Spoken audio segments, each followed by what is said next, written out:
Hello friend, मैं Sujeet Kumar all in one concept coaching में आपका स्वागत है। लेक्चर 2 अपलोड करने जा रहे हैं। लेक्चर 1 में हम बताए थे कार्बन का ऑर्गेनिक केमिस्ट्री का परिचय आखिर में है क्या। आज बता रहे हैं ऑर्गेनिक केमिस्ट्री के सेकंड पार्ट यानी सेकंड लेक्चर है, जिसमें हम शुरू करने वाले हैं बंधन से। उस टाइम बंधन को हम छोड़ दिए थे, सहसंयोजक बंधन यानी बैलेंस बॉन्ड को हम छोड़ दिए थे। आज हम शुरू करने वाले हैं बैलेंस बॉन्ड आखिर में है क्या। कहता सहसंयोजक बंधन आखिर में ये है क्या। पहला कहता सहसंयोजक बंधन आखिर में होता क्या है, तो बंधन का मतलब होता है जब कोई तत्व या परमाणु आपस में इलेक्ट्रॉनों का साझेदारी करता है। यानी जब कोई तत्व या परमाणु आपस में इलेक्ट्रॉनों का साझेदारी कर अपना अपना अष्टक पूरा करता है, अपना अपना अष्टक पूरा करता है, तो वह कहलाता है सहसंयोजक बंधन। यानी किसी भी परमाणु को, हम पिछली क्लास में बताए थे कि किसी भी परमाणु को अष्टक पूरा करने के लिए कम से कम पहली सेल में 2 इलेक्ट्रॉन, दूसरी सेल में 8 इलेक्ट्रॉन, तीसरी में 18 और चौथी में 32 इलेक्ट्रॉन की आवश्यकता होती है। जबकि हम जानते हैं कि कार्बन का परमाणु भार 6 होता, परमाणु संख्या 6 होता है और परमाणु भार 12 होता है। यानी जब इसका परमाणु संख्या 6 हो रहा होगा तो पहली कक्षा में तो 2 इलेक्ट्रॉन जा रहा है, दूसरी कक्षा में 4 इलेक्ट्रॉन शेष बच रहा।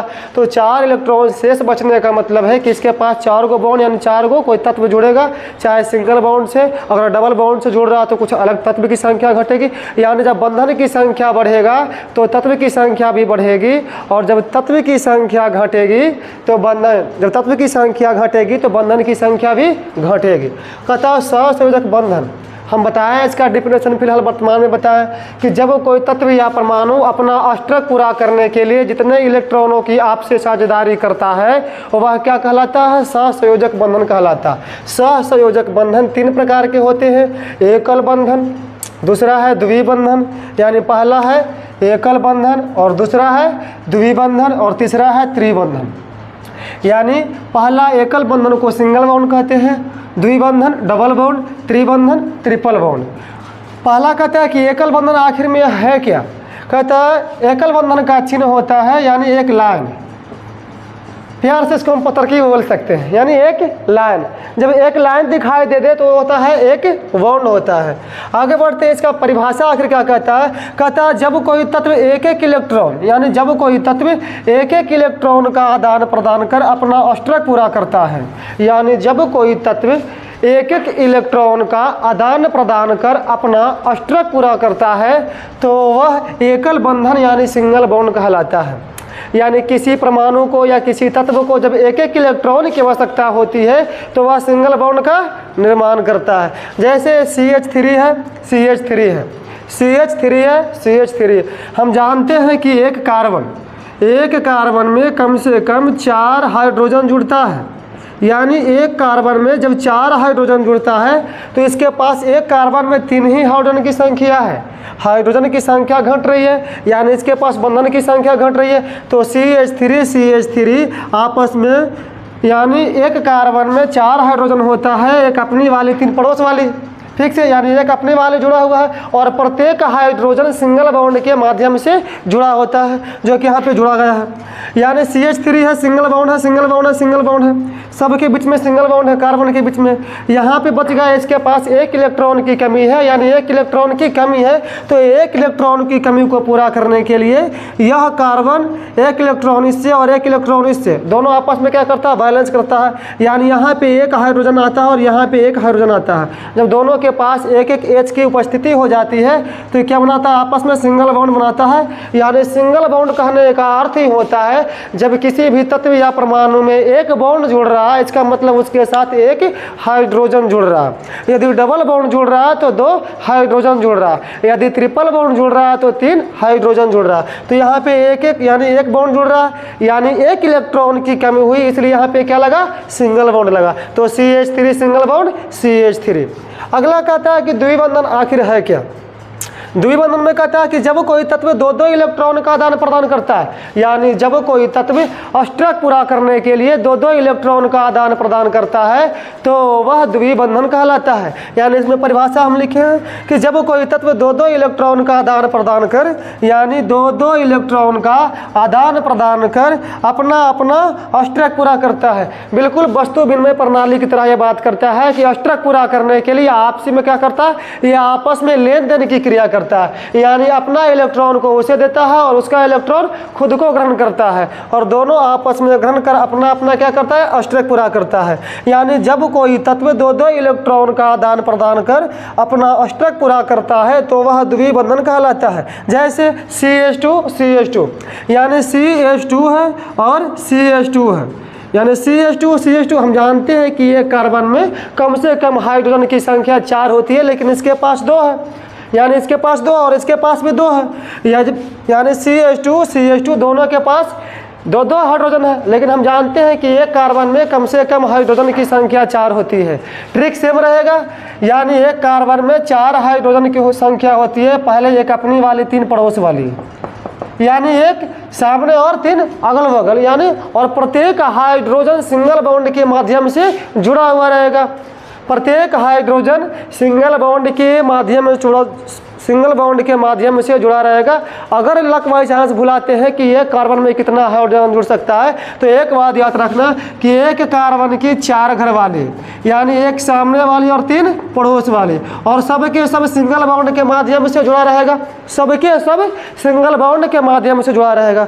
यहाँ पे अगर यहाँ पे जब 4 को जुड़ा हुआ है तब तो सिंगल बॉन्ड से जुड़ा हुआ है, लेकिन जब आगे ये बढ़ रहा है, जैसे हम आगे बढ़ रहे हैं तो क्या हो रहा है, ये सिंगल बॉन्ड से रुके डबल बॉन्ड से जुड़ रहा है, कभी ट्रिपल बॉन्ड से जुड़ रहा है, तो प्रत्येक स्थिति में अपना अपना क्या कर रहा है, अष्टक पूरा करने की चेष्टा कर रहा है। जैसे कि यहाँ पे डबल बॉन्ड से जुड़ा है, यानी CH2 यानी एक कार्बन में 2 हाइड्रोजन की उपस्थिति है लेकिन 2 की कमी है, तो वो 2 को पूरा करने के लिए हम जानते हैं कि जब किसी भी परमाणु के बीच, किसी भी 2 परमाणु के बीच डबल बॉन्ड का प्रयोग होता है, इसका मतलब 2 इलेक्ट्रॉन को आपस में क्या कर रहा है, वो जोड़ रहा है। तो 2 इलेक्ट्रॉन जोड़ा तो CH2 डबल बॉन्ड CH2, यानी अपना इलेक्ट्रॉन इसे दे रहा है और इसका इलेक्ट्रॉन खुद को ग्रहण कर रहा है, तो CH2 यानी पहले से 2 को इसके पास था तो एक ऊपर एक नीचे और एक ऊपर एक नीचे, और 2 इलेक्ट्रॉन अपना दे रहा है और 2 इलेक्ट्रॉन अपना ग्रहण कर रहा है, तो CH2 डबल बॉन्ड CH2 होता है। आगे कहता है कि त्रिबंधन आखिर में है क्या, त्रिबंधन कहता है, त्रिबंधन का चिन्ह होता है ट्रिपल बॉन्ड, यानी जब आपको दिखाई दे ट्रिपल लाइन दिखाई दे रहा है तो क्या होगा, वो हो जाएगा ट्रिपल बॉन्ड, यानी त्रिबंधन हो जाएगा। ट्रिपल बॉन्ड कहता है, इसका परिभाषा कहता है कि जब कोई तत्व 3 इलेक्ट्रॉन का आदान प्रदान कर, जब कोई तत्व 3 इलेक्ट्रॉन का आदान प्रदान कर अपना अपना अष्टक पूरा करता है, जब कोई तत्व 3 इलेक्ट्रॉन का आदान प्रदान कर अपना अष्टक पूरा करता है तो वह त्रिबंधन कहलाता है। यानी यहाँ पे एग्जांपल देखो CH और CH, यानी CH ट्रिपल बॉन्ड CH है, यानी एक कार्बन में एक हाइड्रोजन की उपस्थिति पहले से प्रेजेंट है, यानी एक कार्बन में एक हाइड्रोजन पहले से जुड़ा हुआ है और इसमें भी जुड़ा हुआ है, यानी दोनों के पास एक एक हाइड्रोजन है। लेकिन हम जानते हैं किसी भी कार्बन को अष्टक पूरा करने के लिए कम से कम 4 इलेक्ट्रॉन की आवश्यकता होती है, जो कि इसके पास 3 की कमी है। 3 इलेक्ट्रॉन को पूरा करने के लिए दोनों कार्बन को आपसी साझेदारी करना होगा। और ऑर्गेनिक का एक नियम है, पिछले क्लास में हम बताए थे कि ऑर्गेनिक का एक रूल होता है कि जब कोई तत्व, यानी जब किसी तत्व को अष्टक पूरा करने के लिए कोई और तत्व सहयोगी ना हो तो अपने ही समान गुण वाले तत्व से वो क्रिया करता है। जैसे CH है और इसके साथ अगर कोई तत्व मिक्सिंग में नहीं है, ऑक्सीजन नहीं है, नाइट्रोजन नहीं है, यदि कोई तत्व नहीं है तो CH अपने ही गुण वाले CH से ही क्रिया कर रहा है। ठीक उसी प्रकार से यहाँ पे CH2 था, यानी अपने ही गुण वाला से क्रिया कर रहा था। यहाँ CH3 था, यानी जब किसी तत्व को कोई दूसरा बैलेंस बॉन्ड ना पहुँचाए, यानी बंधन पूरा करने के लिए, अष्टक पूरा करने के लिए जब कोई दूसरा तत्व किसी तत्व को सहयोगी प्रदान ना करे तो वह अपने ही समान गुण वाले तत्व से क्या करता है, वो रिएक्ट कर जाता है, यानी क्रिया कर जाता है। जैसे CH और CH, यानी प्रत्येक कार्बन के पास 3 इलेक्ट्रॉन की कमी है तो कौन सा बॉन्ड लगाएंगे इसमें? Triple bond. और ट्रिपल बॉन्ड का नेचर ही है कि जब 3-3 इलेक्ट्रॉन की आपसी साझेदारी होगी तो वो क्या कहलाएगा? त्रिबंधन कहलाएगा। यानी जब कोई तत्व 3-3 इलेक्ट्रॉन का आदान प्रदान कर अपना अपना अष्टक पूरा करता है तो वह त्रिबंधन कहलाता है, जैसे CH ट्रिपल बॉन्ड CH। आगे कहता है कार्बन। अब बंधन यहाँ से टॉपिक खत्म होता है। आगे क्या है? कहता है कि कार्बन आखिर है क्या? अगर पूरे ऑर्गेनिक केमिस्ट्री में कार्बन का जिक्र होता है तो आखिर कार्बन है क्या? तो कार्बन का संकेत होता है C, कैपिटल C। कार्बन का संकेत होता है कैपिटल C होता है। इसकी परमाणु संख्या 6 होती है, यानी कार्बन का संकेत होता है कैपिटल C तथा इसकी परमाणु संख्या कितनी होती है? 6 होती है तथा इसका परमाणु भार 12 होता है। पूरे आवर्त सारणी में कार्बन एक ऐसा तत्व है, पूरे आवर्त सारणी में कार्बन एक ऐसा तत्व है जो किसी भी तत्व से रिएक्ट कर जाता है, चाहे इसको कोई भी तत्व मिल जाए। यानी इसको पूरे ऑर्गेनिक में यानी पूरे पीरियोडिक टेबल में 118 तत्व है, तो 118 तत्व में से कार्बन एक ऐसा तत्व है जिसका अनगिनत कंपाउंड बनता है, इसका रिएक्शन अनगिनत है। यानी ये जब क्रिया करना शुरू करता है तो ये क्रिया इसका अनगिनत क्रिया करता है। जब ये रिएक्शन करना शुरू कर जाता है तो इसकी रिएक्शन की संख्या अनगिनत यानी अनलिमिटेड है, यानी ये अनलिमिटेड रूप से क्रिया करता है, यानी इसका स्टॉपेज पॉइंट है ही नहीं, इसको जो भी मिलेगा उसे ही क्रिया कर लेगा। यानी संकेत इसका C होता है, परमाणु संख्या 6 होता है तथा परमाणु भार इसका 12 होता है। इसका इलेक्ट्रॉनिक विन्यास 1s2, 2s2 और 2p2 होता है। यानी इसका इलेक्ट्रॉनिक विन्यास 1s2, 2s2, 2p2 होता है। आगे कहता है कि कार्बन एक ऐसा तत्व है जिसका परमाणु संख्या 6 होता है, परमाणु संख्या 6 होता है तथा परमाणु भार 12 होता है। यानी कार्बन एक ऐसा कंपाउंड है जिसकी परमाणु संख्या, कार्बन एक ऐसा एलिमेंट है जिसकी परमाणु संख्या 6 होती है तथा परमाणु भार 12 होता है और इसका इलेक्ट्रॉनिक विन्यास 1s2, 2s2, 2p2 होता है। अब इलेक्ट्रॉनिक विन्यास निकलता है उपकक्षा के आधार पर, यानी सब ऑर्बिट के आधार पर। यानी जब इलेक्ट्रॉनिक विन्यास हमको निकालना है तो हमको जानना क्या पड़ेगा? उपकक्षा जानना पड़ेगा, जो यानी इसके अगले क्लास में हम आपको समझाने का प्रयास करेंगे इसको कि आखिर उपकक्षा होता क्या है। यानी 1s2, 2s2 और 2p2 इलेक्ट्रॉनिक विन्यास निकालने के लिए हम उपकक्षा के आधार पर तोड़ते हैं। तो उपकक्षा 4 प्रकार के होते हैं, S उपकक्षा, P उपकक्षा, D उपकक्षा और F उपकक्षा, और सबका अपना अपना इलेक्ट्रॉन को पूरा करने का एक न्यूनतम कोश होता है। जैसे S कक्षा में हमेशा 2 इलेक्ट्रॉन आ सकता है, P कक्षा में 6 इलेक्ट्रॉन आ सकता है, D कक्षा में 10 इलेक्ट्रॉन आ सकता है और F कक्षा में 14 इलेक्ट्रॉन, यानी प्रत्येक के बीच में 4-4 का अंतर होता है। यानी S, P, D और F। अगर S कक्षा में 2 इलेक्ट्रॉन है, P कक्षा में 6 इलेक्ट्रॉन होता है, D कक्षा में 10 और F कक्षा में 14, यानी प्रत्येक के बीच में 4-4 का अंतर है। प्रत्येक के बीच में +4 क्या हो रहा? ऐड हो रहा। प्रत्येक कक्षा में +4 इलेक्ट्रॉन की संख्या क्या हो रही है? बढ़ रही है।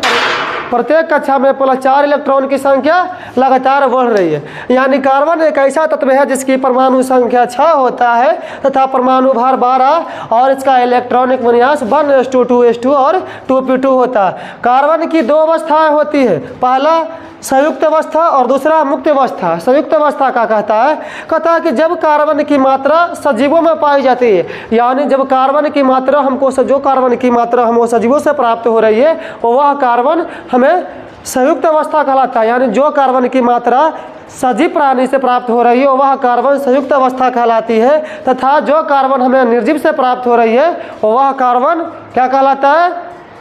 मुक्त अवस्था कहलाता है। सजीवों से प्राप्त संयुक्त कहलाता है और निर्जीवों से प्राप्त मुक्त अवस्था कहलाता है।